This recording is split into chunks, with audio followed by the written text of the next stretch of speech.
میں رات آتی ہے راستے میں آرام کرنے کا حکم فرمایا گیا. ظاہر ہے انتظام اپنا ہوتا ہے، کسی نے خیمہ لگانا ہے یا کوئی بستر جس طرح کا بھی لگانا ہے.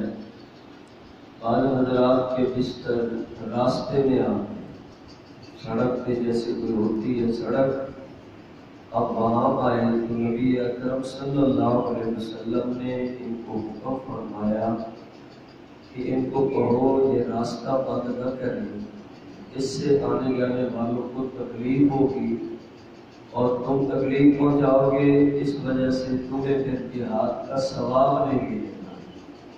اصل میں نبی اکرم صلی اللہ علیہ وسلم نے اپنی جماعت کو اور اپنی امت کو یہ سبق دیا ہے مسلمان پوری کوشش کرے کسی بھی عمل سے کسی انسان کو اور خاص طور پہ کسی مسلمان کو تکلیف نہ آئے. پہلے دوسرے حقوق عرض کیے تھے کہ کیا کیا حقوق ہے، یہ ابتدائی باتیں ہوتی ہیں، ان کو بندہ یاد کر لیتے ہیں. اب تکلیف دینا، راستہ بند کیا یہ بھی تکلیف ہوتی ہے، اگر غلہ بند کر دیا اور مہنگائی کر دی مصنوعی یا جیسے وہ بھی تکلیف ہوئی، اس کی بھی ممانعت ہے. کسی کو تالا دے دیا یہ بھی تکلیف ہے، اس سے بھی منع فرمایا. کسی کو دھوکہ دے دیا اس سے بھی منع کیا گیا.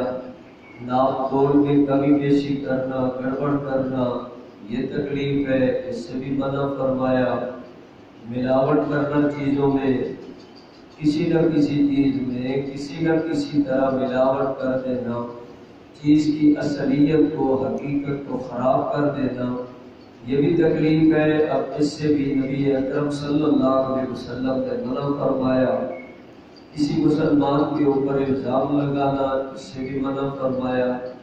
کسی کی غیبت کرنا یہ بھی تکلیف دینے والی چیز ہے، اس سے بھی منع فرمایا.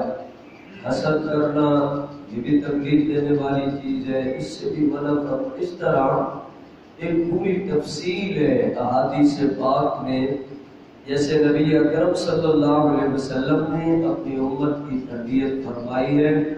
مسلمان کو چاہیے کہ اسی طرح عمل کرے کہ اللہ کے نبی صلی اللہ علیہ وسلم کی طرف سے یہ حکم پہلے تو یاد ہو، نہیں یاد تو یہ بال و نصیحت اسی لیے ہوتا ہے تاکہ ہمیں بھولی ہوئی باتیں بھی یاد آ جائیں، ہمیں خیال آ جائے کہ ہم نے تو عمل کرنا تھا.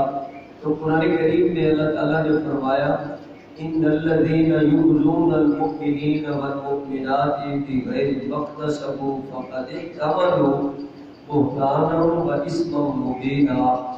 آج بندہ جو کسی کو تکلیف دے رہا ہے، مسلمان کو، مومن کو خاص طور پہ اب کوئی تکلیف دے رہا ہے تو کل اس کا بوجھ اسی کے سر پر آئے گا اور اس کو اس سے پتہ نہیں کتنی بڑھا چڑھا کر تکلیفیں دی جائیں گی.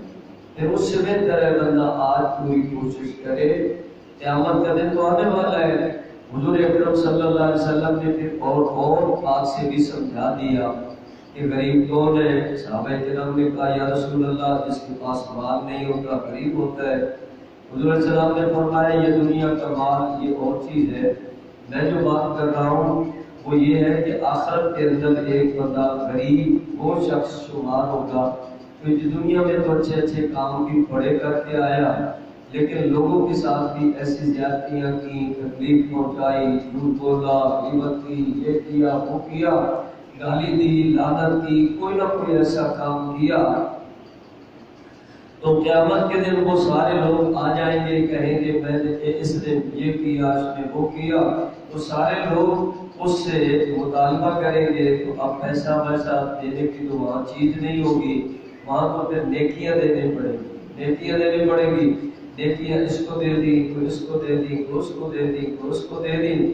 آخر کار بندہ اب حقوق اور بھی ہے، نیکیاں ختم ہو گئی. تو اب کیا ہوگا؟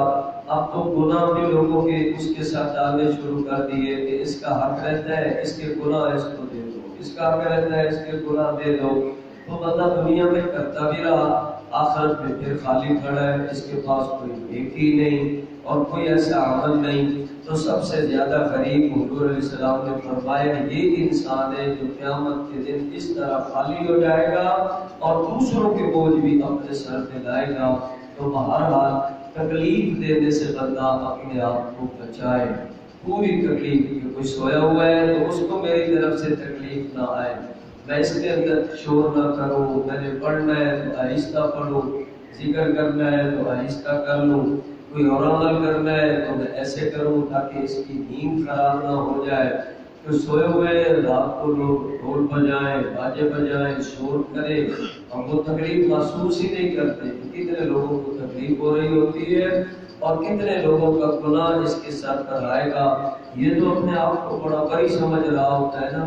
تو اس طرح کے کتنے گناہ ہیں جن سے روکا گیا ہے، اور اس کی بنیاد وہی بندہ یاد کر لے، میرے کسی بھی عمل سے کسی مسلمان کو تکلیف نہ آئے، بلکہ تو ایسے ماحول میں کسی دوسرے کو بھی میری طرف سے کوئی تکلیف نہ آئے، ہم دوسرے کا بھلا کرنے والے بنے، اچھا کرنے والے بنے۔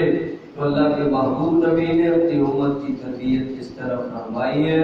اللہ تعالیٰ اپنے پاک نبی کی تعلیمات پر ہم سب کو عمل کرنے کی توفیق عطا فرمائے۔